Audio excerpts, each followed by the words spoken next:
Él además tiene el gusto de presentar a Antonio Malo, con quien abordaremos un tema muy especial y muy importante para Ecuador, que es el futuro ecológico del Ecuador. Les informamos a todas las personas en la plataforma Zoom que sus micrófonos van a permanecer apagados, pero que una vez que lleguemos a la parte de las preguntas, ustedes podrán hacer sus preguntas de forma directa, y para eso les pedimos también que puedan encender sus cámaras y que puedan levantar la mano. El equipo técnico me hará llegar a mí todo en el orden que ustedes hayan levantado la mano, y también podremos alternar con preguntas que tengamos en el chat de Zoom o en la plataforma de Facebook Live. Sin más que decir, me gustaría dar en este momento la palabra a Daya Tixe, quien desde España nos va a introducir el tema y va a presentar a nuestro ponente. Bienvenidos, muchas gracias, Daya. Sí, buenas tardes y buenas noches a todos, compañeros, los que se encuentran en Ecuador, en Europa y en cualquier otra parte del mundo. Muchas gracias por acompañarnos. También a aquellos quienes nos ven por la plataforma Zoom, por Facebook Live. Un abrazo. Desde el enlace latinoamericano europeo, les agradecemos mucho por colaborar con nosotros. Asimismo, también quiero agradecer a todo el equipo de trabajo que está haciendo esto posible. Un cordial saludo también al compañero Antonio Mago. Mi nombre es Dayana y me encuentro en España. Bueno, sin más, voy a dar paso a una pequeña introducción sobre el tema del medio ambiente en general y posteriormente la presentación del compañero Antonio con el tema del futuro ecológico en Ecuador. Bueno, pues en general, como sabemos todos, la sobreexplotación de los recursos naturales y la creciente demanda de los bienes y servicios que los consumidores hacemos actualmente son especialmente peligrosos para la sociedad y para el medio ambiente en general. Según datos proporcionados por las Naciones Unidas, se espera que la población llegue a crecer para el 2050 a cerca de 10 millones. El problema en sí no es el crecimiento de la población, sino es el exceso del consumo de los recursos que tenemos disponibles. Además, alrededor de un 60 o un 80% del impacto ambiental en el mundo viene del consumo insostenible que se produce en los hogares. Algunos investigadores afirman que los altos niveles de este consumo insostenible parece ser una amenaza que preocupa mucho. Con estos niveles tan altos, la humanidad está actualmente pues, prácticamente desbordada. El consumo excede aproximadamente una cuarta parte de la biocapacidad de estos recursos. Sin embargo, el consumo no es el mismo en todas las áreas del planeta. Cada ciudadano de los países con ingresos altos, en promedio necesita alrededor de unas 8 veces más de recursos naturales que aquellos países que tienen menos ingresos. Por ello se cree que la población debe reconsiderar su comportamiento hacia el consumo y tomar otras decisiones para poder resolver en el futuro este problema. Hay otros estudios también que confirman que para tener un excelente comportamiento hacia el consumo sostenible es necesario también tener conocimiento sobre ello. A mejor conocimiento se puede tener un mejor desempeño. Por lo tanto, una buena educación ambiental es fundamental para el futuro de cada uno de nosotros y para el futuro del planeta. Esta educación también debería ser al alcance de todos, incluso en aquellas áreas que están remotas. Por otra parte, los gobiernos deben hacer más esfuerzos, no solo en sus campañas, sino también en sus legislaturas, una vez están. También para poder realizar cambios en la legislatura ambiental y encaminar a la economía hacia una economía circular, para darle una vida más larga a todo aquello que consumimos y dejar atrás el neoliberalismo que está basado en una economía lineal, algo que se compra, se consume y se tira. La mejora de este comportamiento ambiental de los ciudadanos hace que sus acciones se conviertan en un estilo de vida sostenible, que se reduce el consumo de las cosas innecesarias al mismo tiempo que se reducen también los impactos ambientales. Y así pues poder tener una armonía entre la naturaleza, los seres humanos y no humanos. Necesitamos proteger un lugar tan rico en biodiversidad como es Ecuador. Terminada la introducción, voy a dar paso a presentar al compañero Antonio. El compañero Antonio es titulado como biólogo de medio ambiente por la Universidad de Ushuaia en el 2001. Más tarde, en el 2004, realizó un posgrado certificado en ecología humana en la Open University de Escocia. En 2009, Hizo otro posgrado en gestión ambiental en la en la Universidad de Azuay, en Ecuador. En 2011 se trasladó a Barcelona, España, para realizar un máster oficial en estudios ambientales, especialidad de economía ecológica y gestión ambiental en la Universidad Autónoma de Barcelona. Por último, realizó un doctorado en la misma universidad sobre ciencia y tecnología ambiental. Actualmente trabaja como jefe director de la Jefatura de Relaciones Internacionales de la Universidad Católica de Cuenca. Su experiencia laboral, además de la investigación, se relaciona con la gestión de procesos y planificación y gestión de organizaciones académicas. Ha servido como coordinador zonal de la CENESID, lo que significó mucho para su crecimiento personal. Es un apasionado por el arte. Hizo teatro durante 10 años, desde los 12 años de edad. También le gusta el aprendizaje de nuevas culturas. Dicho esto, le doy paso al compañero Antonio, recordándole que cuenta entre 25 y 30 minutos para presentar y la ronda de preguntas entre 15 y 20 minutos para responder. Buenas tardes y bienvenido. Bueno, buenas noches con ustedes, con todas y todas. Bona nit, con todas y todos. Es un placer para mí estar aquí. Tengo una sensibilidad muy grande por los compañeros y las compañeras migrantes que se encuentran en Europa, porque aunque migrante académico, fui migrante al final.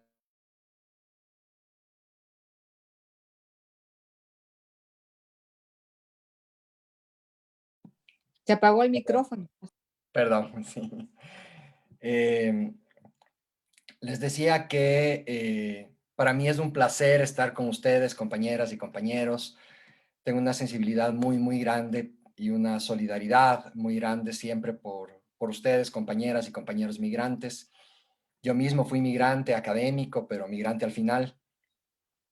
Tengo un vínculo muy fuerte con Europa por mi vida en Escocia, pero sobre todo por mi vida en España, en Barcelona, en Cataluña, ¿no? Barcelona la considero mi segunda casa, es tal vez una de las ciudades donde más feliz soy. Bueno, es muy, muy importante para mí. Y ustedes, compañeras y compañeros migrantes, bueno, gracias por todo lo que hacen por el país. Ustedes son quienes han sabido mantener al país, al Ecuador, a pesar de la lejanía, a pesar de muchos de ustedes haber sido expulsados y expulsadas por la dolarización. Ustedes han mantenido a la dolarización. Es la ironía de la dolarización. Quienes fueron expulsados y expulsadas por ella, la han mantenido. Y eso tiene que cambiar. Por supuesto que eso tiene que cambiar. Bueno, compañeras y compañeros, quisiera comenzar por hablar un poco de... No voy a entrar en detalles de los futuros, de los objetivos específicos que nos hemos planteado, pero sí quiero entrar a hacer un sobrevuelo de qué significa lo ambiental, qué significa lo ecológico. Para comenzar, uno de los temas fundamentales es que, en principio, nosotros no necesitamos mucho más a nivel normativa de lo que ya tiene el Ecuador. Nuestra Constitución es clarísima. Ya tenemos una Constitución absolutamente maravillosa. Una Constitución realmente impresionante. Todo lo que necesitamos sobre derechos humanos, derechos colectivos, sobre interculturalidad y sobre el futuro ecológico, sobre la naturaleza, sobre los derechos de la naturaleza, está ya en nuestra Constitución. Simplemente tenemos que trabajar muy duro para que se cumpla, porque efectivamente ahorita mismo no se está cumpliendo. Y eso es algo que tenemos que tener muy, muy claro, compañeras y compañeros. Ahora, la Constitución de Montecristi no se está cumpliendo. Entonces, el primer elemento que rescatamos nosotros es el espíritu de Montecristi. Tenemos que rescatar el espíritu de nuestra Constitución. Somos una de las pocas constituciones que reconoce la interculturalidad. Somos una de las pocas constituciones que reconoce que el Ecuador es un país plurinacional. Somos una de las pocas constituciones que reconoce y que se preocupa por los derechos de las migrantes y los migrantes, es decir, de quienes por las circunstancias que sean han salido del país. Pero sobre todo somos una de las dos constituciones en el mundo que le da derechos a la naturaleza. Y esto es fundamental, compañeras y compañeros. Entonces, nuestro primer eje de acción es la garantía de los derechos de la naturaleza. Y eso es, repito, imprescindible, fundamental. Pero, a diferencia de otros candidatos y a diferencia de otros discursos ambientales, nosotros no aterrizamos hacia este discurso ecofascista, ¿no? Este discurso donde queremos una conservación sin gente, este discurso donde sacan a los indígenas de las reservas naturales del África para que los gringuitos puedan irse a tomar fotos en sus safaris fotográficos, ¿no? No queremos estas reservas naturales, no queremos esta conservación de postal, no queremos una conservación muerta, una conservación sin gente, queremos una conservación viva, ¿sí? Esto es fundamental, compañeras y compañeros, una conservación viva. ¿Por qué? Porque somos los seres humanos quienes de una u otra manera, por un lado, sí, efectivamente somos los causantes y las causantes de esa crisis ecológica profunda, de esa crisis civilizatoria en la que está imbuido el planeta Tierra, a causa de los seres humanos. Pero, personalmente discrepo con ese término que se utiliza mucho ahora, ¿no? El antropoceno. Los seres humanos somos los causantes de la mayor crisis civilizatoria, de la mayor crisis ecológica, del cambio global, de la sexta extinción en masa de especies. Sí, es verdad. Somos los seres humanos y las organizaciones sociales y sus organizaciones sociales y sus modos de producción quienes hemos causado esto. Pero como tú decías, Daya, no todos los seres humanos somos responsables por igual.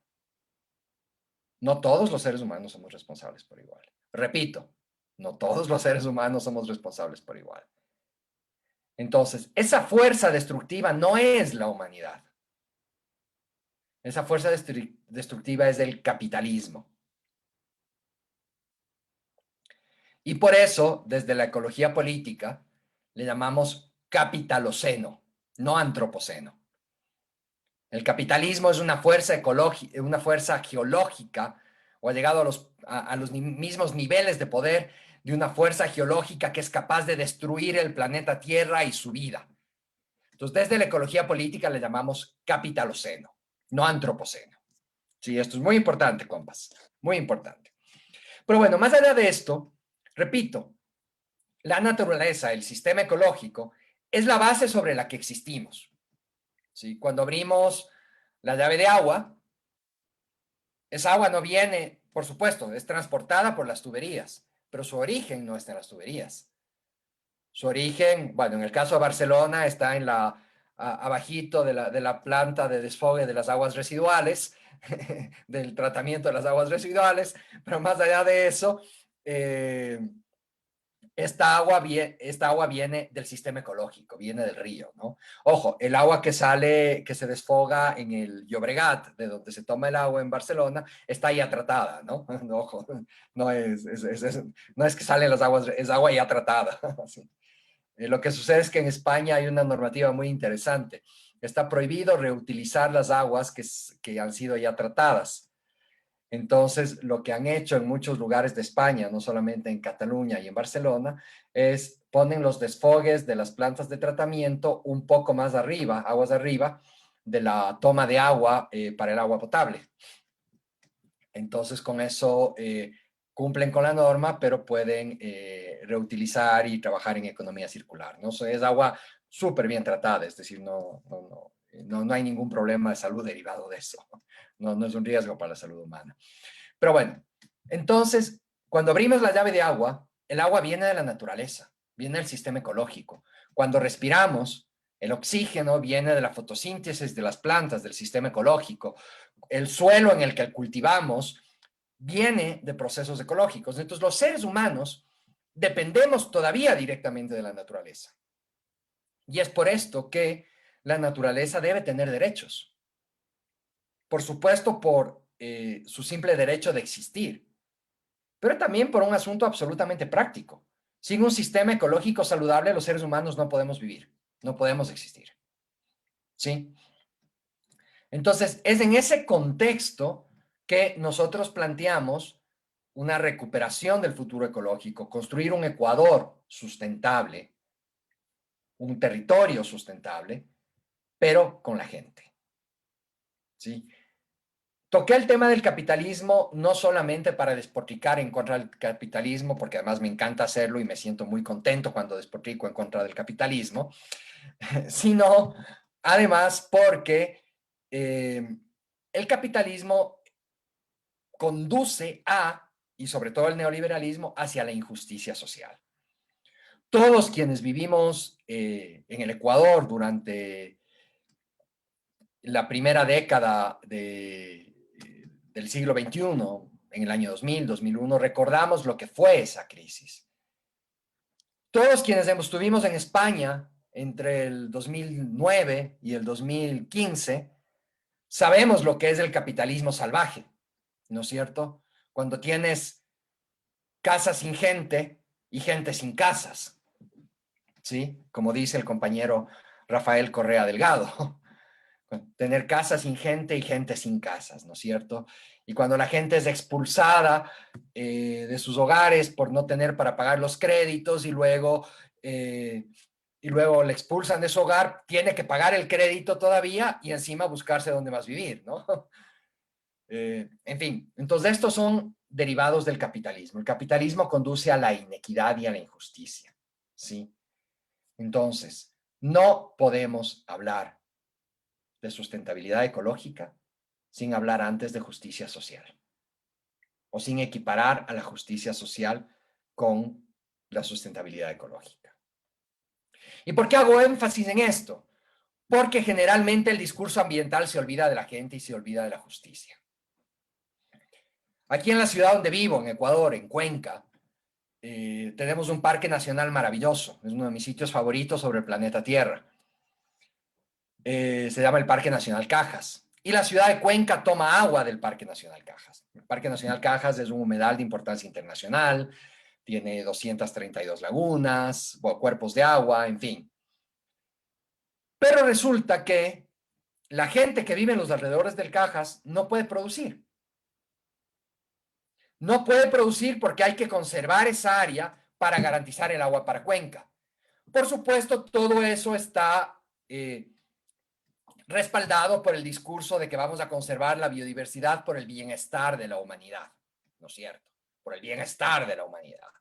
Pero no podemos generar bienestar para la humanidad y garantizar el agua para Cuenca cuando la gente que vive aquí en Boca de Pescado, una montaña, una comunidad del Parque Nacional Cajas, al lado del Parque Nacional Cajas, no tiene agua potable ni alcantarillado y no tiene una escuela para estudiar. ¿Sí? Entonces, conservación, sí. Conservación de la biodiversidad, sí. Pero con justicia social.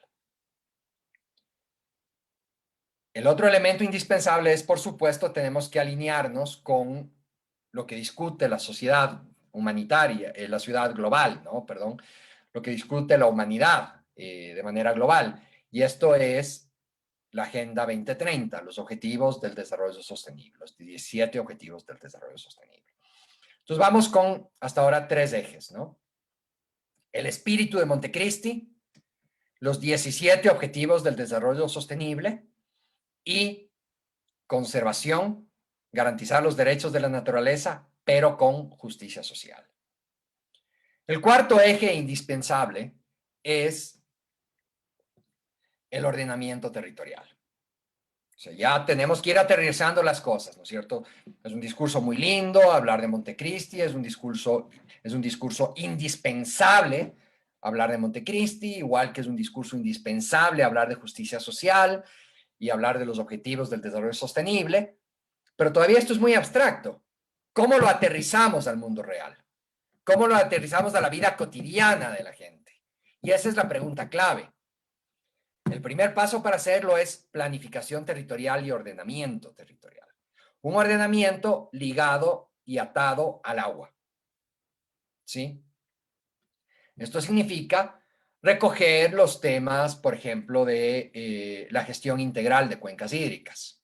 Por ejemplo, yo siempre he sostenido que en Ecuador las regiones me refiero a las regiones administrativas, las provincias y demás, yo siempre he sostenido que debemos revisar esto y que las regiones administrativas deben organizarse en función de las cuencas hídricas. Sostengo, por ejemplo, que cada región administrativa debe tener una cuenca amazónica y una cuenca pacífica. Y con eso tenemos regiones administrativas transversales, pero ya tenemos un enfoque territorial para organizar la administración pública, ¿no? Y esto es, bueno, es un enfoque de agua y es un enfoque de ordenamiento territorial. Pero lo importante es, tenemos que ordenar el territorio, como dice el compañero candidato a la presidencia de la República, el compañero Andrés Arauz. Con este ordenamiento territorial debemos definir claramente dónde se puede producir qué, claramente dónde se puede hacer minería, dónde no se puede hacer minería, dónde se puede construir, dónde se puede vivir, dónde se puede... cuáles son las zonas prioritarias para hacer restauración ecológica, para hacer remediación ambiental, hacia dónde se van a extender las ciudades, ¿sí? Es decir, la planificación y el ordenamiento territorial debe garantizarnos todas estas cosas, ¿ok? Hasta aquí con el marco conceptual. Luego hemos marcado ya 13 objetivos específicos para lo que es el futuro ecológico. El primero de ellos se refiere al reconocimiento de un agradecimiento profundo a toda la gente que vive dentro de las áreas protegidas, ¿sí? Estoy consciente que no es suficiente decirles muchas gracias, pero aprovecho para hacerlo y decir muchas gracias a toda la gente que ha vivido en las áreas protegidas y que ha permitido que éstas se conserven. ¿Cuál será el reconocimiento directamente? Esta gente será la población que vive en las áreas protegidas. Irónicamente, en el Ecuador, el Ministerio del Ambiente y el Ministerio de Agricultura jamás han hecho un censo de quiénes viven y cuánta gente vive dentro de las áreas protegidas. Entonces, en el Ecuador simplemente no sabemos cuánta gente vive dentro de las áreas protegidas. No se ha estudiado esto. Absurdo. Pero bueno, la propuesta inicial es que la población que vive dentro de áreas protegidas sea reconocida dentro del programa del trabajo digno universal. ¿Sí? La gente que vive en áreas protegidas será reconocida dentro del trabajo digno universal. El segundo objetivo se refiere hacia la construcción de una economía post-extractivista. Y ahí esto está muy enlazado con lo que decías tú, Daya, ¿no? Del consumo y demás. Tenemos que revisar nuestras formas de producción. Tenemos que dejar de ser un país primario exportador y secundario importador. ¿A qué se refiere esto? Que en vez de importar chocolate, en vez de importar Milka, ¿sí? En vez de importar Milka y exportar cacao, lo que hacemos es exportar chocolate Pacari, por ejemplo, ¿sí? Exportar chocolate hecho en Ecuador, directamente, ¿no? Y por cierto, si no han comido chocolate Pacari y tienen algún familiar, amigo que les pueda llevar, les recomiendo el de ají, que es absolutamente espectacular. El que tiene ají y hay otro que tiene sal, que son absolutamente deliciosos. Pero bueno, lo que trato de decirles es que la idea sería exportar chocolate en vez de exportar cacao e importar Milka, ¿no? Ojo, no, que la gente de Milka no se sienta asustada, seguiremos importando Milka porque es delicioso, pero sí. Entonces, esa es la idea de transitar hacia una economía post-extractivista. Esto requiere de una industrialización profunda del Ecuador, pero no cualquier industrialización. Una industrialización atada a la economía circular, una industrialización atada a la bioeconomía, ¿sí? Y por supuesto, todo el programa de reciclaje electrónico, lo que habitualmente se conoce como minería urbana, minería inversa, encaja aquí, ¿no? Entonces, la idea es no sacar oro de los celulares, como muchos de los candidatos han dicho. Sí, también sacaremos oro de los celulares, porque se puede hacer. O sea, no es incorrecto decir esto. El tema es que el objetivo del programa de minería inversa es recuperar los metales, no solo de los celulares, también de las computadoras, de las tablets, pero de los carros, de los microondas, de las refrigeradoras, de las lavadoras, de los electrodomésticos en general, que tienen aluminio, que tienen cobre, que tienen hierro, que tienen acero. Por supuesto, también metales preciosos, tienen indio en las pantallas de televisión, tienen plata, tienen oro, tienen paladio, tienen otros minerales que ya son minerales no metálicos, como el coltan, ¿no? Pero nuestra idea no es extraer estas cosas para exportar. Nuestra idea es, sí, sacaremos oro de los celulares también, pero de muchas otras cosas más, pero no para exportar oro. Queremos exportar microchips, por ejemplo, ¿sí? El Ecuador ya lo ha hecho y lo podemos volver a hacer. Entonces, dentro del tema de la economía, y por supuesto todo esto anclado con la economía popular y solidaria y con la economía artesanal de los artesanos. Entonces, todo esto es parte del post-extractivismo. Por supuesto, no podemos hablar de un futuro ecológico sin hablar de garantizar los derechos de la naturaleza. ¿Cómo lo haremos? Primero, recuperaremos lo que manda la Constitución de Montecristi. Y esto es que la biodiversidad sea reconocida y tratada, porque es reconocida, pero todavía no ha sido tratada como un recurso estratégico del Estado. Para esto, reinstitucionalizaremos el Ministerio del Ambiente.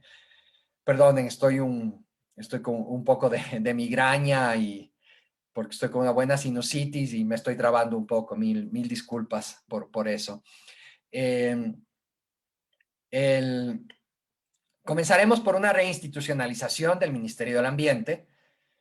En esta reinstitucionalización, por supuesto que será indispensable garantizar el financiamiento del Sistema Nacional de Áreas Protegidas. Y también esto requiere un mensaje simbólico. Entonces el Ministerio del Ambiente ya no será solamente Ministerio del Ambiente, será Ministerio del Ambiente y Biodiversidad, ¿sí? Dentro de esto, el Sistema Nacional de Áreas Protegidas será tratado como se merece, garantizaremos su conservación y su financiamiento adecuado, pero además les traeremos dignidad a los guardaparques y a las guardaparques que fueron despedidas, y a los guardaparques y a las guardaparques que se mantienen todavía trabajando en el Ministerio del Ambiente. Han sido despedidos, han sido súper maltratados, súper maltratadas, pero además las guardaparques y los guardaparques no tienen una carrera, no tienen un escalafón, ¿sí? Tú entras como guardaparque y tienes el mismo puesto el resto de tu vida, no tienes posibilidad de crecer en tu trabajo. Entonces nosotros lo que haremos es institucionalizaremos también un escalafón para los guardaparques, una carrera profesional de guardaparques, ¿no es cierto? Para que puedan ascender y puedan, bueno, hacer carrera como todos y todas queremos en la vida, ¿no? Y también dentro de la garantía de los derechos de la naturaleza, hablamos de conservación radical de páramos y fuentes de agua, no minería en páramos y fuentes de agua. Esto es fundamental. Esto es fundamental. Y además iniciaremos una auditoría integral y profunda a todas las concesiones mineras en el Ecuador. ¿Sí? Quien haga bien minería no tiene que preocuparse. No estamos en contra de la minería, pero queremos minería responsable y bien hecha y que cumpla sus contratos. Sí, que cumpla sus responsabilidades con el país.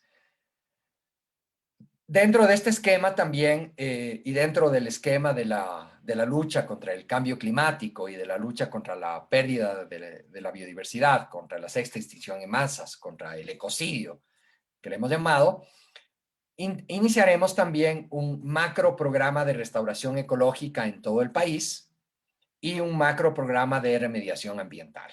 ¿Sí? Ahora, hablamos también de una descarbonización de la economía.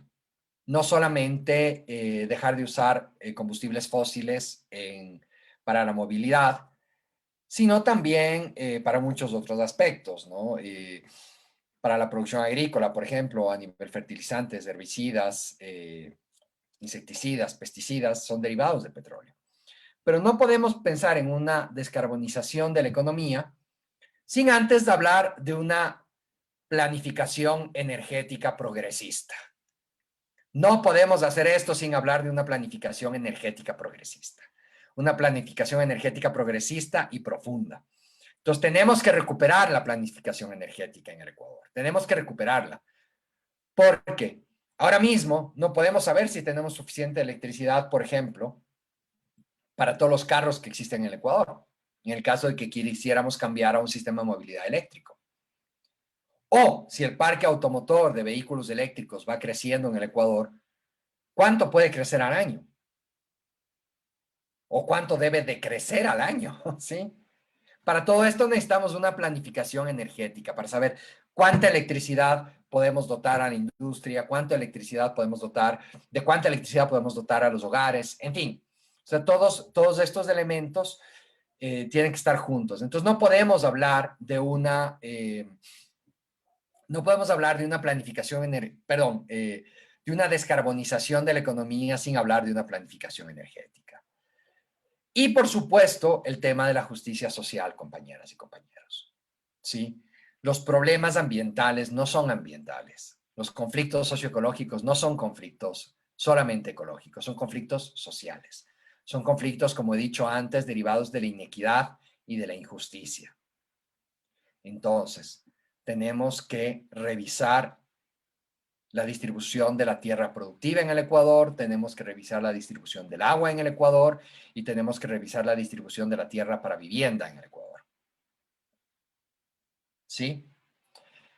Y creo que, bueno, eso de manera general. Por supuesto, tenemos otros elementos más, ya proyectos mucho más específicos, pero lo que quería era contarles un poco los macro objetivos.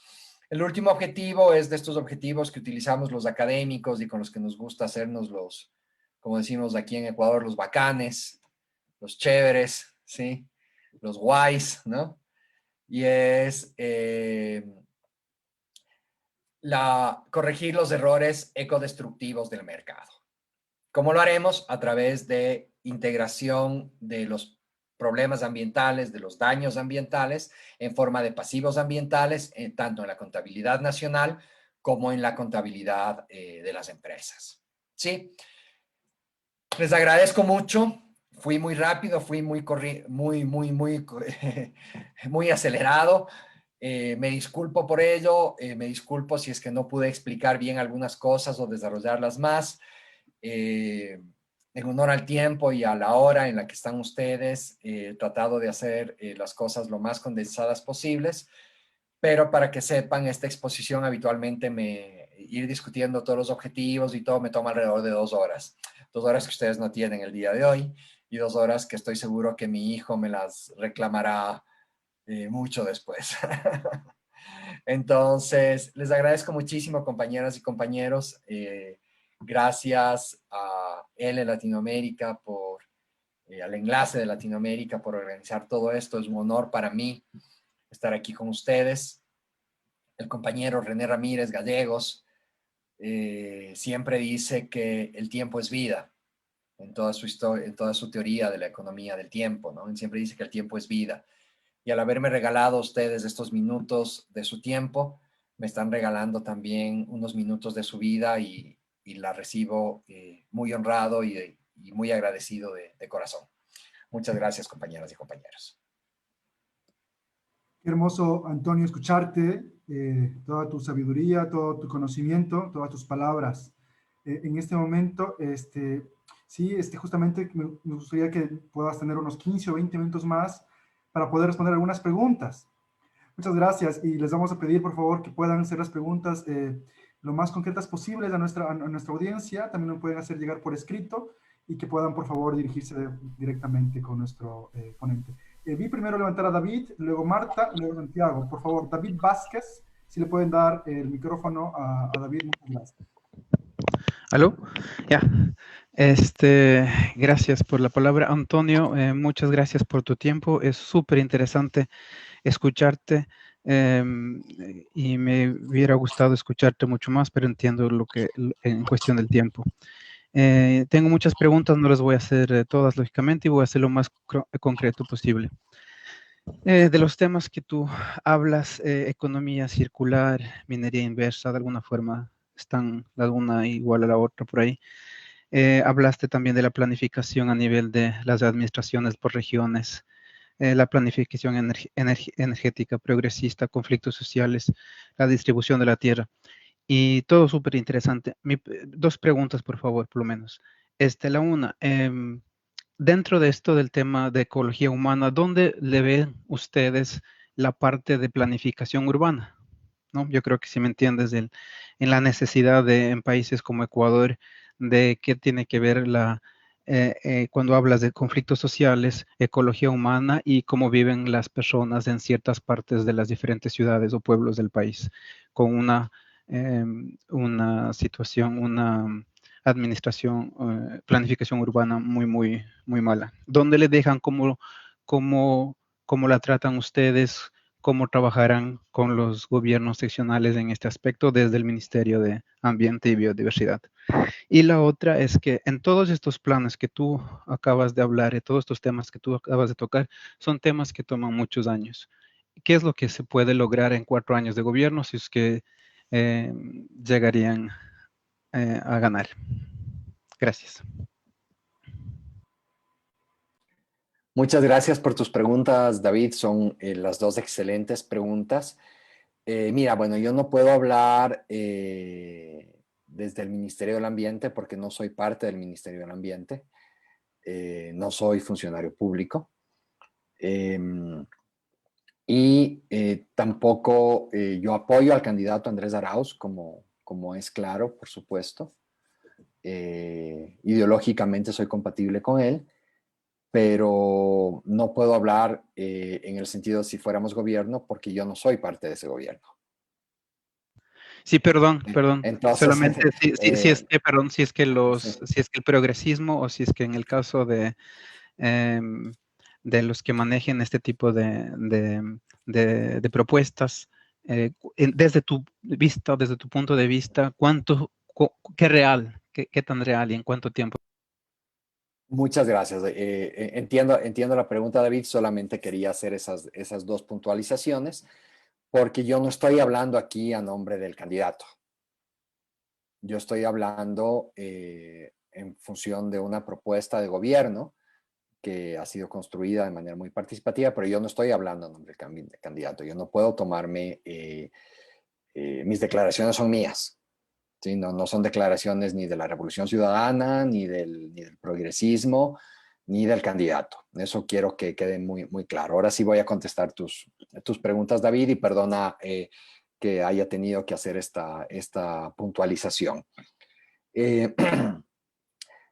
Ya quisiera yo poder hablar en nombre del candidato, eso sí, ¿no? Porque es una persona a la que admiro mucho y estimo mucho, porque tengo el privilegio de conocerlo personalmente. Bueno, a ver, la planificación urbana. La planificación urbana es fundamental para cualquier proceso de ecología humana, para cualquier transición hacia un futuro ecológico, ¿no? Para iniciar este camino futuro ecológico. Dentro de lo que es ecología urbana, tenemos dos aspectos. El uno, gracias por recordarme, porque además me olvidé de tocarlo. El uno está implícito e imbuido dentro de lo que es el ordenamiento territorial y la planificación territorial. No podemos hablar de ordenamiento territorial y de planificación territorial, así esté anclada en el agua, sin hablar de ciudades. Quien fue mi director de tesis doctoral en la Universidad Autónoma de Barcelona, siempre nos decía que las ciudades son a la vez el cerebro de los territorios y el parásito de los territorios. Parásito porque son quienes más recursos consumen y el cerebro porque son quienes organizan el territorio, ¿no? Todo el territorio alrededor de las ciudades, cómo se usa el suelo alrededor de las ciudades, incluidas las áreas protegidas cercanas, está determinado por cómo está estructurada esta ciudad. Entonces, es indispensable la planificación y la organización territorial urbana para poder superar estas cosas, para poder plantear esto. Y el otro elemento dentro de esto, quisiera poder extenderme mucho más, ¿no? Porque además gran parte de mi tesis doctoral fue sobre ecología urbana, entonces un tema que me apasiona y te agradezco un montón por preguntarlo, David. El otro elemento indispensable en esto es el saneamiento ambiental, por supuesto, ¿no? Entonces, en el Ecuador, no solamente que tenemos en la generalidad muchos problemas en la planificación urbana y muchos problemas en la organización del uso del suelo a nivel urbano y el control del uso del suelo a nivel urbano, sino que también tenemos muchos problemas de saneamiento ambiental.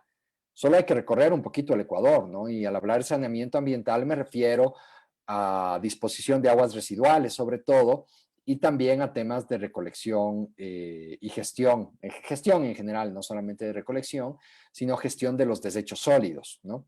Entonces, por supuesto que gran parte, y es que además, entre paréntesis, es uno de los elementos donde más se avanzó, por supuesto todavía, te doy en un instante el enlace, es uno de los elementos donde más se avanzó en el gobierno de Rafael Correa, en temas de saneamiento ambiental, sobre todo a nivel no tanto construcción de plantas de tratamiento de aguas, pero sí alcantarillado. O sea, el Ecuador es que ni siquiera había alcantarillado en el 2007, en la gran mayoría de ciudades del país. La cobertura del alcantarillado era ínfima.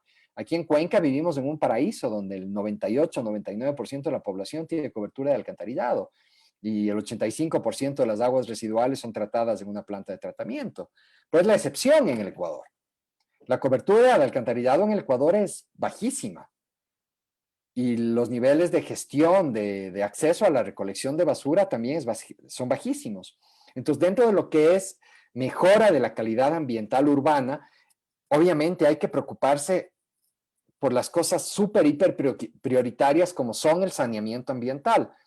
Andrés ha hablado también de la mejora de la calidad del aire en general a través de una transición paulatina, pausada, desde la movilidad basada en combustibles fósiles a otros tipos de movilidad. Por ejemplo, la movilidad eléctrica, que no sería la única.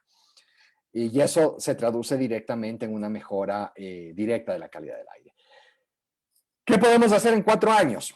En 4 años podemos tranquilamente arrancar ya con el programa de restauración ecológica. Obviamente no lo acabaremos en 4 años, pero podemos ya arrancar directamente con ello. El programa de remediación ambiental. En 2, 3 años podemos tener ya listos todos los estudios y todos los procesos de implantación para poder implantar el Sistema Nacional de Minería Inversa, que podría arrancar, yo supongo que luego de 3 años, 3 años y medio, podría arrancar ya el funcionamiento del sistema. Estoy estimando, por supuesto, ¿no? Pueden ser más o menos tiempo, ¿sí? La reinstitucionalización del Ministerio del Ambiente es cuestión de 2, 3 meses, ¿sí? Son decretos ejecutivos que hay que hacer, pero por supuesto recuperar el personal del Ministerio del Ambiente, financiar el Sistema Nacional de Áreas Protegidas y todo son cosas que toman un poquito más de tiempo. La creación de la carrera del escalafón para los guardaparques y las guardaparques también, o sea, eso, yo creo que todo lo que tiene que ver con el Ministerio del Ambiente, la recuperación de Senagua, se puede tener en 1 año. El tema de las auditorías mineras a las concesiones mineras se puede arrancar rápido. En el Ecuador existe ya un mapa de exclusión minera, entonces lo que hay que hacer es revisar ese mapa y aplicarlo. Eso toma también muy poco tiempo, o sea, y por supuesto lo que es sacar la minería de los páramos y fuentes de agua, eso tomará más tiempo, ¿no? Porque ahí hay que entrar en procesos complejos, ¿no? Repito, estoy estimando en función del plan de gobierno, pero yo no hablo en nombre del gobierno de Andrés Arauz, ¿sí? Esto tienen que tenerlo muy claro, compañeras y compañeros. Eso, no sé si contesté tus preguntas, David. Muchas gracias, Antonio, y muchas gracias también, David. Espero que sí hayan sido contestadas las preguntas. Solamente que ahora nos gustaría dar paso a la siguiente persona. Bajaron 2 personas la mano. No sé si es que los vuelven a subir o ya no van a preguntar, o sino para darle paso a Santiago. Entonces vamos en el siguiente orden. Santiago y luego Marta. Por favor, Santiago, si le pueden dar el micrófono a Santiago. Muchas gracias.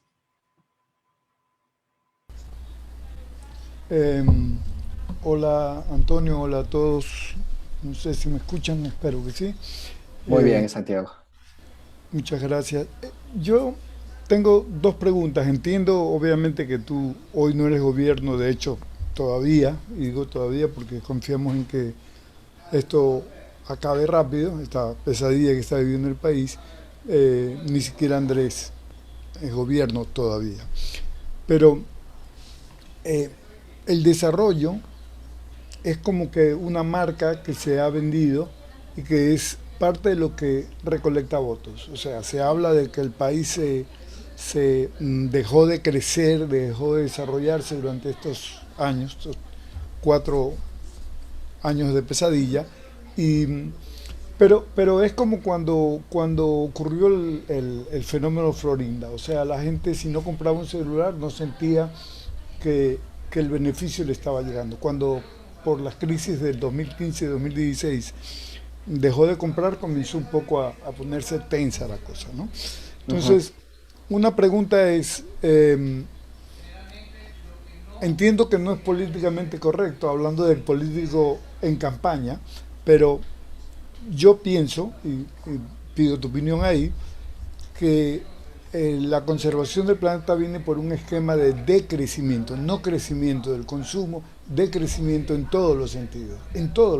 Realmente cuando analizamos que el 40% de los alimentos en el mundo se desperdician y sabemos que lo desperdician los países, los países más desarrollados, no nosotros, este, pues bueno, uno dice, no es problema la producción de comida, el problema es la distribución de la comida, ¿no? La distribución, si la botan, por ahí va el problema. Entonces esa era una pregunta. No deberíamos comenzar a concientizar a la humanidad y en particular al Ecuador de que las soluciones no están en el crecimiento, sino en el decrecimiento. Y por el otro lado, la segunda pregunta, también muy breve, es, la naturaleza tiene derechos, pero durante los pasados 4 años esos derechos han sido vulnerados incansablemente. ¿No sería clave para el futuro a largo plazo del Ecuador y del planeta que nuestra constitución, que tiene una base, no se quede en la parte lírica, sino en darle poder, no sé a qué, por eso es la pregunta, ¿a qué le darías tu poder para que sean los que impidan que un gobierno neoliberal, ojalá nunca más vuelva a aparecer uno, este se metió por debajo de la mesa, por la ventana, por todas partes, ¿no? Pero si volviera a tener esta situación, por lo menos el derecho de la naturaleza se respete a través de qué institución, qué organización. Por ejemplo, me pareció que mencionaste algo que podría ser, que es el hecho de que los residentes de áreas protegidas se conviertan en una especie de autoridad, ¿no? Claro, trae sus otros riesgos porque después son posesionarios de todo, ¿no? Pero de todos modos, quizás ellos son los que han cuidado, por ejemplo, la Amazonía y son los que tengan la capacidad de protegerla. De hecho, muchas comunidades indígenas y muchos líderes indígenas del oriente de la Amazonía en el mundo han desaparecido, digamos en Sudamérica, han desaparecido asesinados porque fueron defensores de esto. Entonces, no sé, las dos preguntas. Gracias, Antonio. Perdónenme, en 5 minutos tengo que ir a abrir la puerta. Denme medio segundo, por favor. Dale. Ok, se nos va por unos momentos. Sí, Antonio, así bueno, es pasa. parte de las actividades cuando hacemos estos eventos, ¿no? Son muy dinámicos. Eh, Creo que se lo olvidó que estamos en vivo en Facebook en 10 páginas al mismo tiempo, pero no hay problema, es parte de. Así que, bueno, esperemos que venga pueda responder tu pregunta, querido Santiago. Bueno, ahí está, no se demoró 5 segundos, menos de 10 segundos. Perdónenme, Muchas perdónenme. gracias, querido Antonio, por Ok, favor, sí. Bueno, adelante. a ver, la primera pregunta. Ideológicamente, esto es un punto de vista personal, por supuesto. Yo estoy alineado justamente con la línea de Serge Latouche y todos los otros pensadores del decrecimiento sostenible, ¿no? El decrecimiento, eso es. El decrecimiento se refiere al decrecimiento del consumo pero sobre todo al decrecimiento del consumo energético y del consumo de materia y energía, ¿sí? Entonces, ideológicamente estoy alineado por ahí. El concepto de desarrollo es un concepto en disputa, ¿no? ¿Sí?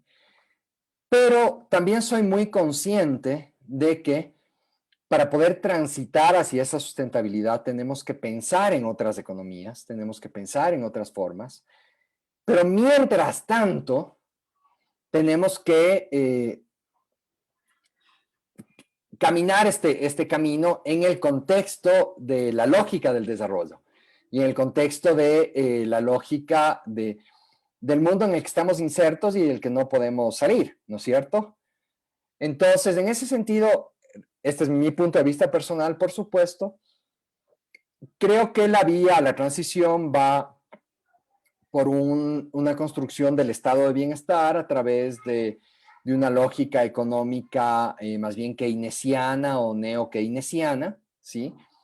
El neo-keynesianismo que se aplicó en Latinoamérica en los años 60 o el keynesianismo que se aplicó en Europa y en Estados Unidos en la crisis del 28. Básicamente, es decir, proteger los mercados, sistemas de impuestos progresivos donde los más ricos paguen más, procesos de industrialización, de sustitución de importaciones, que es el neo-keynesianismo latinoamericano, el neo-keynesianismo de Raúl Presbich. Y en ese contexto ir transitando poco a poco hacia otra forma de economía. ¿Qué economía quisiera yo? Quisiera, o sea, yo me rijo mucho por los principios de la economía feminista, ¿sí? La economía del cuidado. Yo creo que el momento que nos enfocamos en la economía del cuidado, en esa economía que ve más allá de los mercados y que se preocupa de la dignidad de la gente, de la felicidad de la gente, que ese es el último sentido de la economía, ¿no? Garantizar que todos y todas tengamos una vida digna. Entonces, tácitamente sucederán las otras cosas, ¿sí? Pero por supuesto, esto requiere también de implementación de sistemas productivos cada vez más sustentables, ¿no? Basados en el reuso de todo, ¿no? La economía circular, ¿no? Que la economía circular puede tener muchos cuestionamientos también, pero si le damos un contexto ideológico adecuado, la economía circular es una herramienta productiva muy, muy importante, igual que la bioeconomía. Aquí, bueno, no hablábamos de darles la denominación de autoridad a los pueblos y nacionalidades que viven dentro de las áreas protegidas, sino reconocerlos e incluirlos dentro del programa del trabajo digno universal, ¿no? ¿A quién daría yo el poder? Yo creo que más bien la pregunta es ¿a quién le quitaría el poder? ¿Sí? Y en ese sentido el poder hay que quitárselo a las grandes transnacionales, el poder hay que quitárselo al capital, ¿sí? Y hay que dárselo a la gente. Esa es la respuesta. El poder hay que quitárselo al capital y hay que dárselo a la gente. ¿Cómo se lo da a la gente? A través de la verdadera democracia, la democracia profunda y participativa, esta democracia 2.0 y esta democracia 3.0 que estamos viviendo, ¿no? Entonces hay que recuperar el poder de la gente. Y por supuesto también con instituciones públicas sólidas que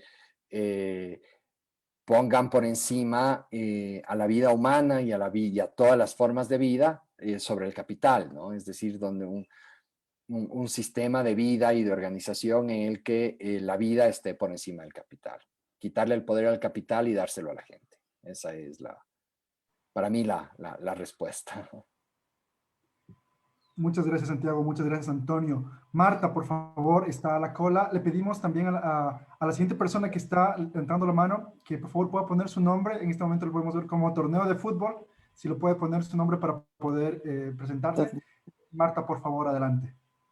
Ya, muchísimas gracias por esa exposición. A mí también me hubiera gustado escuchar mucho más y nutrirme de esos conocimientos. Yo tengo una pregunta. Yo vivo en Hamburgo. Hamburgo es una ciudad verde por excelencia. Usted la ve desde arriba, las tomas aéreas, y se ven todas las zonas, los parques inmensos, etcétera, etcétera. Usted ve una toma de la ciudad de Guayaquil y usted no encuentra, no ve quizás árboles, a pesar de que el alcalde dice que ha sembrado no sé cuántos árboles en la ciudad y que está en camino a ser una ciudad verde. Ese es un problema grande en nuestras metrópolis, bueno, no sé, en América Latina o en nuestros países. Eso también estaría eso también dentro de la planificación urbana, y también entraría eso sería en el proyecto de descarbonización, por ejemplo. Ya, esa es una pregunta. Y la otra pregunta es, asimismo, por vivir acá en Europa, en Alemania, tantos años, para nosotros ya es una costumbre, es algo que es habitual en separar la basura, etcétera, etcétera, para el reciclaje. Pero a lo que vamos es a no producir basura. Y esa sería prácticamente la meta, es lo que usted habló hace un momento, ¿ya? Y ¿cómo se hace ese proyecto de transición? Ok. Pero para mí, yo pienso que también es una cuestión de concientización de la población.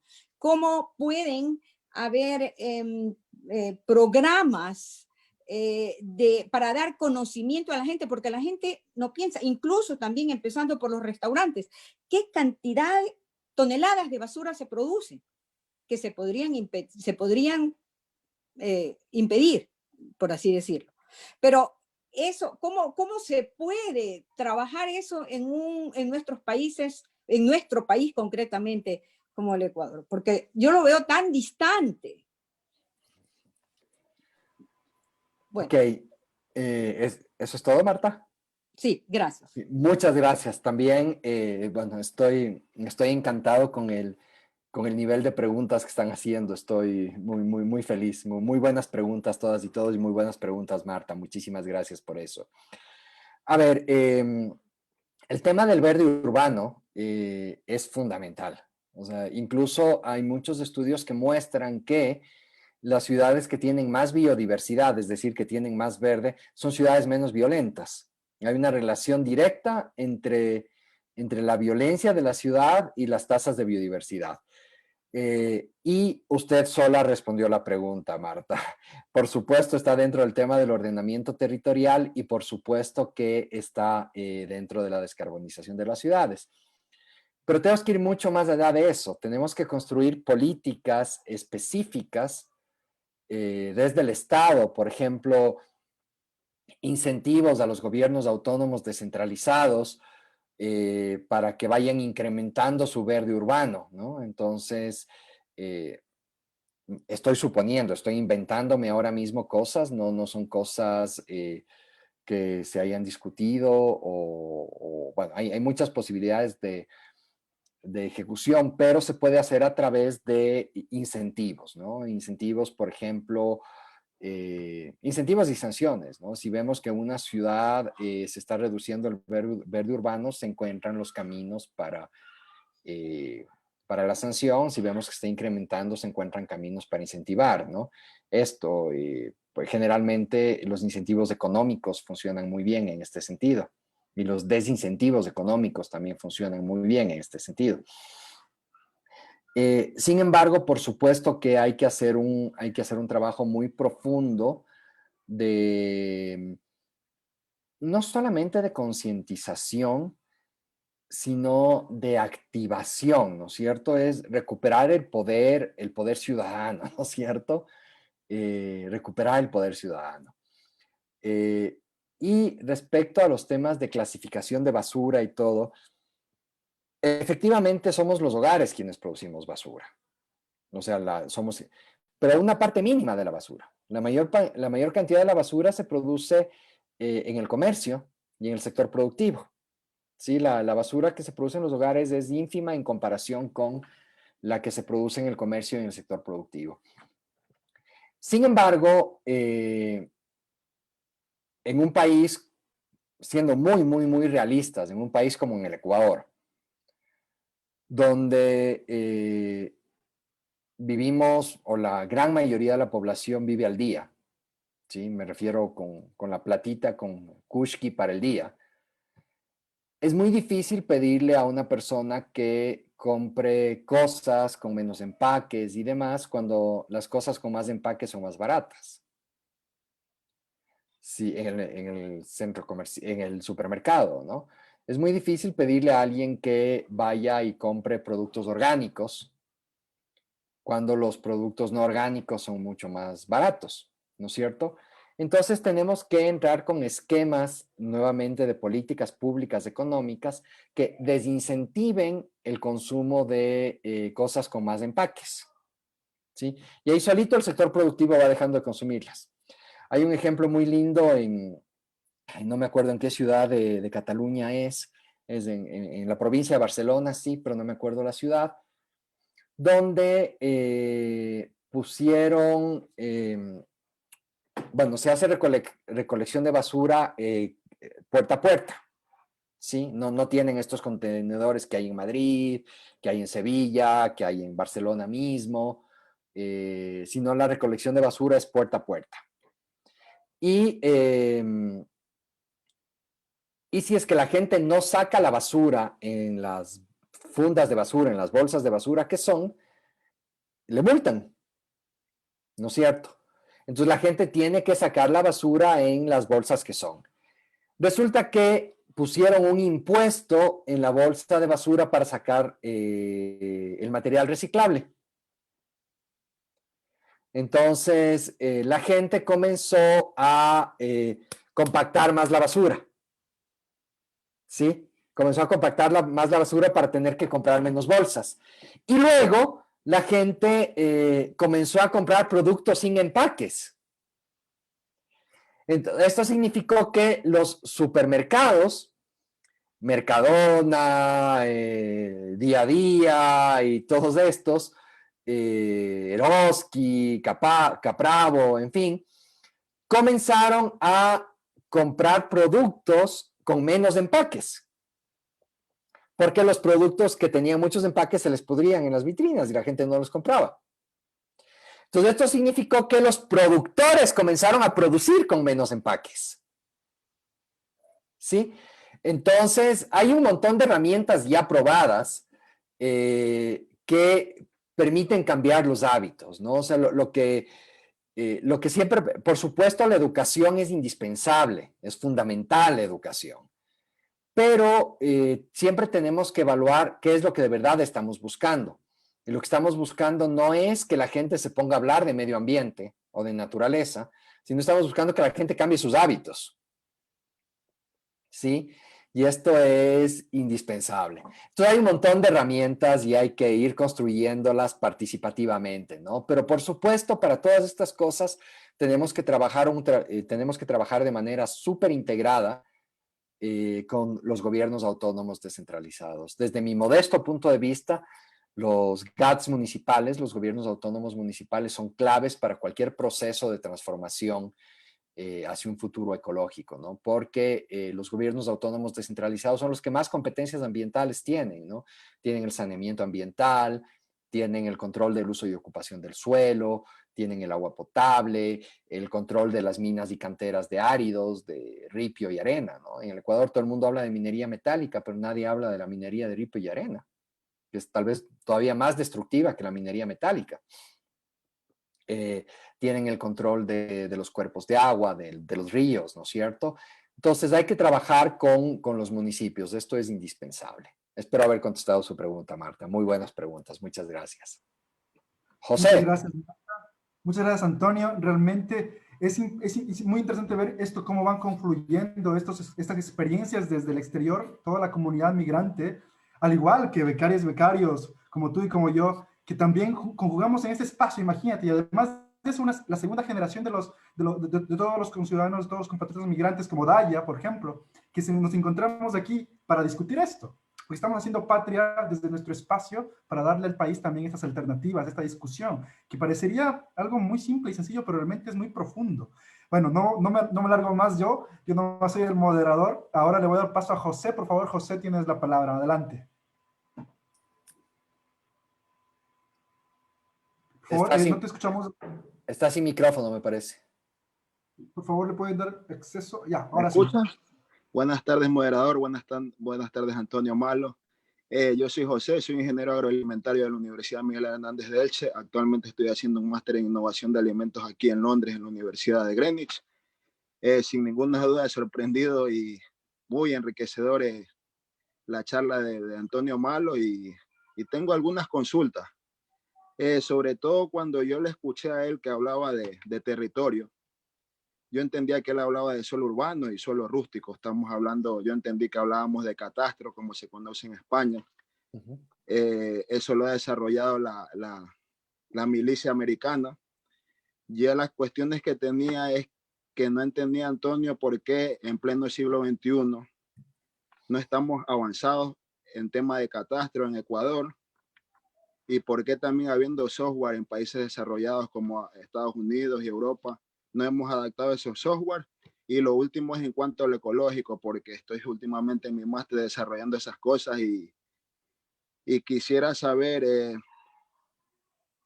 qué tipo de tratamiento al residuo orgánico podrían adaptar en Ecuador. Muchas gracias. Súper buenas preguntas, José. No llegué a conocer el chat, a pesar de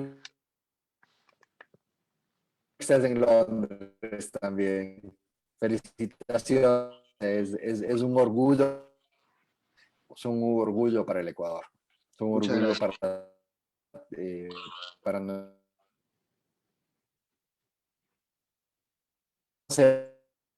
primero mucho en catastros. La Secretaría Nacional trabajó muchísimo en el tema del catastro. El ordenamiento territorial se traduce en un catastro, entre muchas otras cosas. El catastro es un registro, es una base de datos donde está cada propiedad, ¿no es cierto? El catastro rústico, aquí es rural, donde está cada propiedad rural con sus límites, cómo se usa el suelo dentro de esa propiedad rural, qué área tiene, una descripción completa de la propiedad. Y a nivel urbano, lo mismo, ¿no? En el caso de Ecuador, tal vez con diferencia, la ciudad más avanzada del país en ese sentido es Cuenca. Cuenca tiene un catastro súper bueno y súper completo, pero sí tenemos unas serias deficiencias todavía en el catastro rural. Hay un programa que se llama SIG Tierras, está un poco, pero todavía no tenemos un catastro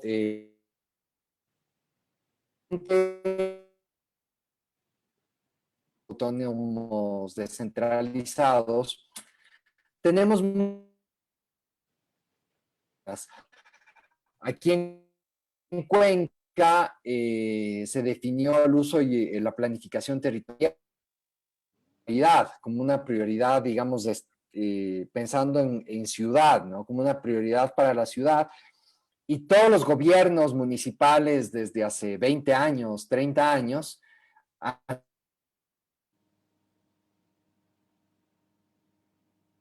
¿qué parte eres tú, José? Yo soy guayaquileño, soy de la Perla del Pacífico. Guayaquileño, perfecto. Sí, entonces, por ejemplo, Guayaquil es un ejemplo de un pésimo manejo territorial, de un pésimo ordenamiento territorial, ¿no? Es un ejemplo de muchas cosas que no se deben hacer, tiene una pésima gestión del agua. Es inconcebible que los barrios urbanos marginales de Guayaquil paguen 10 veces más por litro de agua que San Borondón.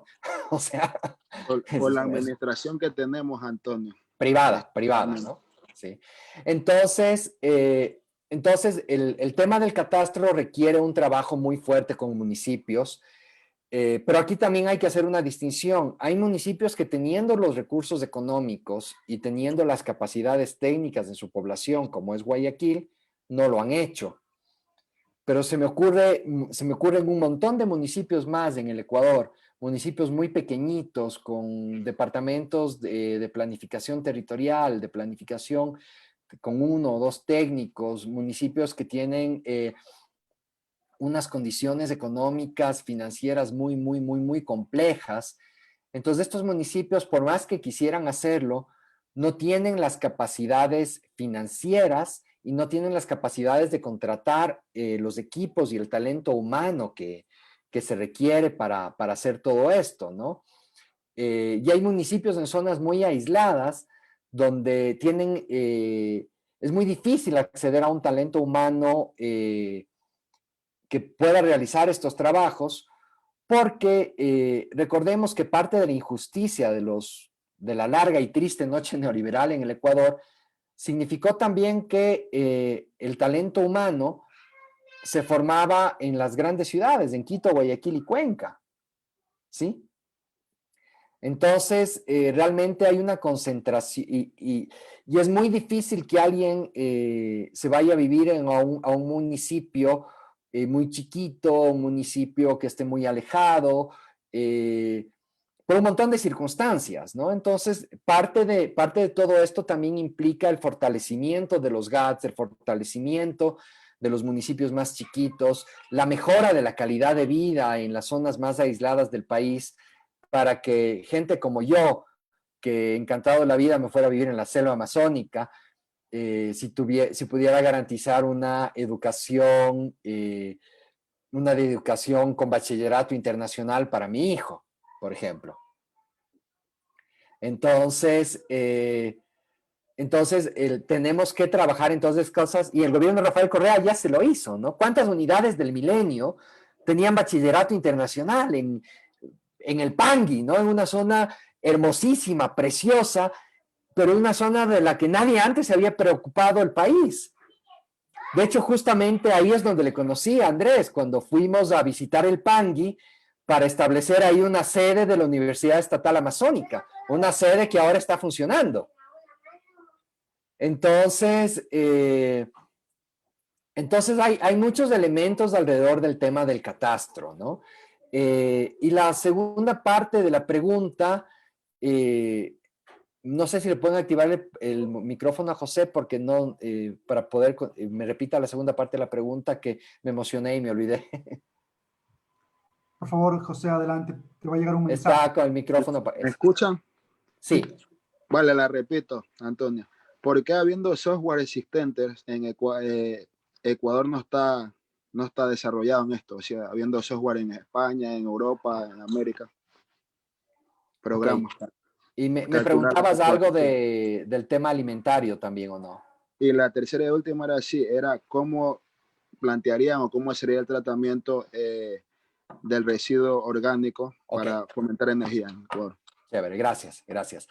A ver, lo que sí tenemos muy desarrollado en el Ecuador, José, es justamente el tema del software para catastro y ordenamiento territorial. Hay software libre, hay software abierto. Ahora, por ejemplo, se utiliza para todo lo que es planificación territorial, se utiliza muchísimo QGIS, se utiliza ERE también, por supuesto ARGIS en lo que es planificación territorial, pero también se utiliza... hay muchísimo software para el manejo y la gestión del catastro. Entonces, pero repito, tenemos más bien un tema de acceso a este software.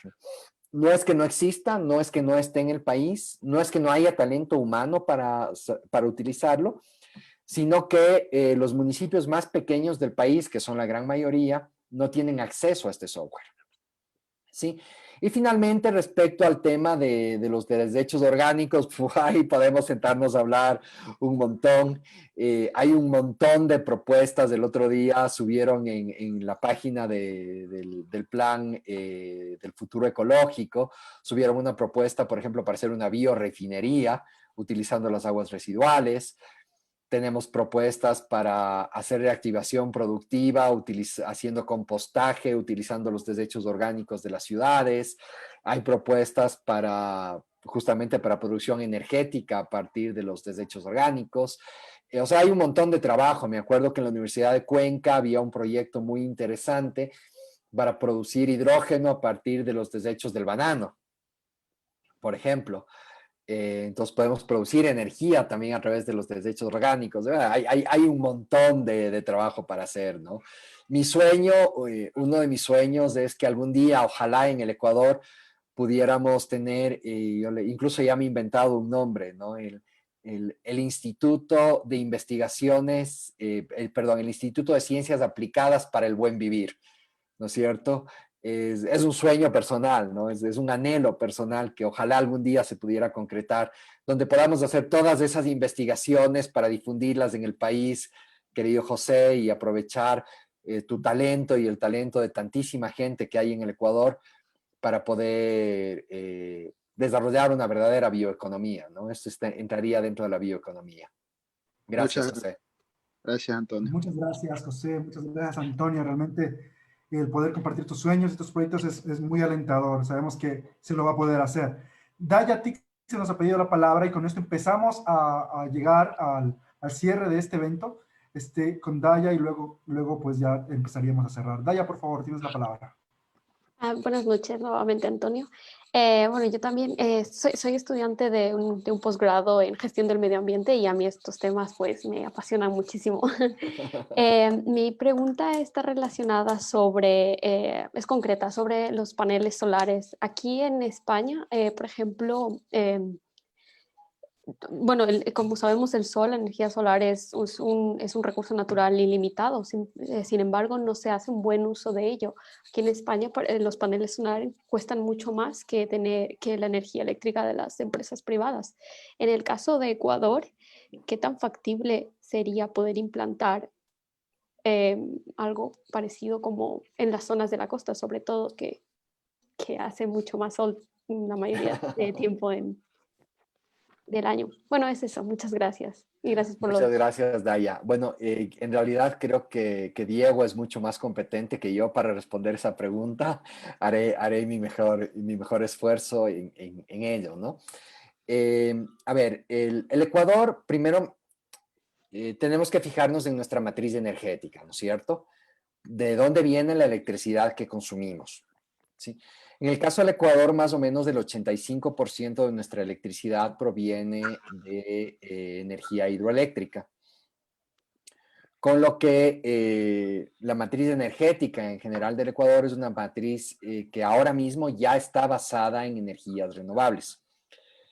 Yo tengo mucha esperanza personalmente respecto al tema de paneles solares, de energía solar, porque los paneles cada vez van bajando su costo, ¿no? El desarrollo de la tecnología de conversión de energía solar en energía eléctrica es impresionantemente rápido, ¿no?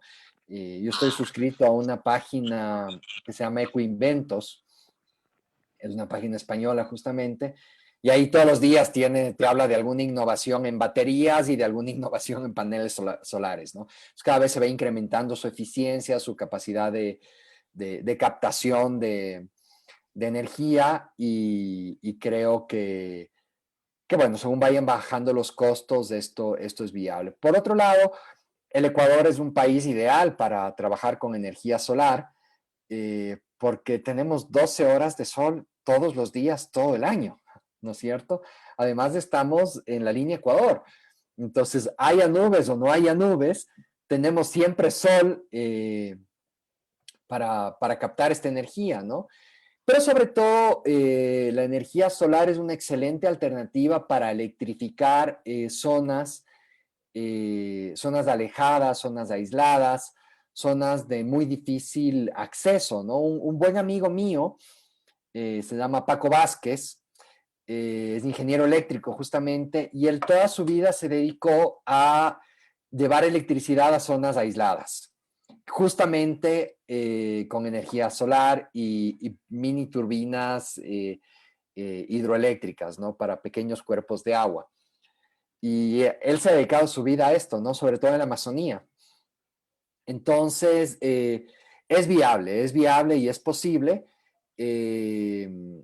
Y hay que trabajar en ello, ¿no? Pero poco a poco hay que irán bajando los costos de los paneles solares. Ojalá podamos producirlos algún día aquí en Ecuador. Y aquí aprovecho tu pregunta, Daya, para romper un mito también, ¿no? Hay una investigadora que se llama María Mazzucato, un economista, que sostiene que es falso que el mercado es quien dinamice la innovación, ¿no es cierto? Que la innovación tiene que darse con fondos públicos. Y ella va mostrando en su trabajo cómo las grandes innovaciones del siglo XX y del siglo XX y de lo que va del siglo XXI han sido derivadas de investigaciones en empresas privadas, sí, pero financiadas con fondos públicos, ¿no es cierto? Y siguiendo eso, probablemente parte de los grandes avances tecnológicos que ha habido los últimos 10 años y sobre todo los últimos 5 años en temas de baterías, en temas de energía solar, en temas de generación eléctrica en general, se deben a que China, con su economía planificada, se puso como meta reducir sus emisiones de CO2, es decir, ser una economía autónoma energéticamente, pero que su producción de energía esté basada en energías renovables, sobre todo. Se puso como meta, Diego, tú debes saber mucho más de esto que yo, corrígeme si hablo tonterías, se puso como meta, me parece, hasta el 2050 o 2060. Entonces, el Estado chino comenzó a meter un montón de dinero y un montón de investigación en el desarrollo de estas tecnologías y China en 10 años ha avanzado mucho más que cualquier país europeo y por supuesto que Estados Unidos, ¿no? En estos temas. Entonces, creo que esto ha generado una dinámica, un espiral ascendente en el desarrollo de estas tecnologías impresionantes. Entonces, yo tendría la esperanza de que sí, esto sea posible en el Ecuador. El otro elemento con la energía solar es que necesitamos unos sistemas de almacenamiento que también son complejos, ¿no? Porque no solamente se trata de convertir la energía solar, la luz, en electricidad, sino de almacenar esa electricidad. Y esto requiere tecnologías no complicadas, pero sí caras y altamente contaminantes. Entonces, eso, no sé si contesté tu pregunta, Daya. Sí. Muchas gracias, Daya, muchas gracias, Antonio, muchas gracias por las citaciones, Antonio. Sí, me encantaría poder alargarnos un poco más y hablar del tema energético también, capaz lo dejamos para otra conversación. Definitivamente, me quedo con esto que tú dijiste dentro de tu presentación, la planificación energética progresista. Claro, a veces se cuestiona mucho de que la academia no debería involucrarse en la política, cuando es todo lo contrario. Vemos que en países como el Reino Unido, por ejemplo, la academia aporta grandemente al desarrollo de la nación, ¿no? Porque puede más allá de no estar partidizada, que eso sí es otro debate y otra discusión, sí está politizada al momento de que se involucre en el desarrollo de la política pública, ¿no? Entonces, este término que tú has usado, en el cual coincidimos, definitivamente va más allá del capital, sino que también incluye a las personas, incluye a la sociedad civil, a los movimientos ecológicos, al feminismo, etcétera, para poder hacer una mejor planificación. En este momento empezamos a cerrar. Solamente te pediría, Antonio, un mensaje final. Tienes audiencia en Europa, tienes audiencia en Ecuador, en el Reino Unido, te escuchan de todas las edades, así que por favor, nos encantaría escucharte en este mensaje final a nuestra querida audiencia que nos sigue ahora en el Zoom y también en las páginas de Facebook Live. Muchas gracias, Diego, muchas gracias, compañeras y compañeros, por haber tenido la paciencia de escuchar este mensaje. Muchas gracias por habernos regalado estos minutos de su vida, ¿no? El mensaje, compañeras y compañeros, primero es un profundo agradecimiento a las migrantes y a los migrantes que han permitido mantener al Ecuador. Repito, sobre todo a quienes fueron expulsados por la dolarización, que fueron expulsados por ese feriado bancario, porque fueron expulsados por el chulco, ¿no? Por el chulco bancario del Ecuador. A toda esa gente, muchísimas gracias, porque a pesar de haber sido tan maltratados, tan maltratadas por su país, por su patria, por su matria, han seguido con su compromiso de mantener y sostener a este querido Ecuador. Reflexionar bien, compañeras y compañeros, reflexionen bien su voto, reflexionen bien lo que nos depara. Todos sabemos lo que ha pasado y lo que pasará. Todos sabemos quiénes hacen las promesas vacías y quiénes sí cumplen las promesas. El futuro ecológico no se consigue haciendo yoga en la playa, no se consigue vendiendo agua virtual, ¿sí? Definitivamente el futuro ecológico no se consigue eliminando el impuesto a la salida de divisas o no se consigue a través del chulco bancario, ¿sí? El futuro ecológico se construye con trabajo, se construye con democracia, se construye con compromiso, pero sobre todo se construye con visión y planificación. Reflexionemos bien, compañeras y compañeros, quiénes de verdad nos ofrecen eso, quiénes de verdad han cumplido sus promesas y quiénes no las han cumplido. Y sobre todo, votemos por nuestro país, votemos por nosotros, votemos por nuestros hijos, por nuestras hijas, por nuestros nietos, por nuestras nietas, y votemos por construir un país de verdad sustentable y un país feliz, ¿sí? No voy a decir por quién voy a votar yo, porque está absolutamente claro. Pero compañeros y compañeras, vamos a construir esa matria que todas y todas nos merecemos. El progresismo, compañeros y compañeros, debe ser ecologista.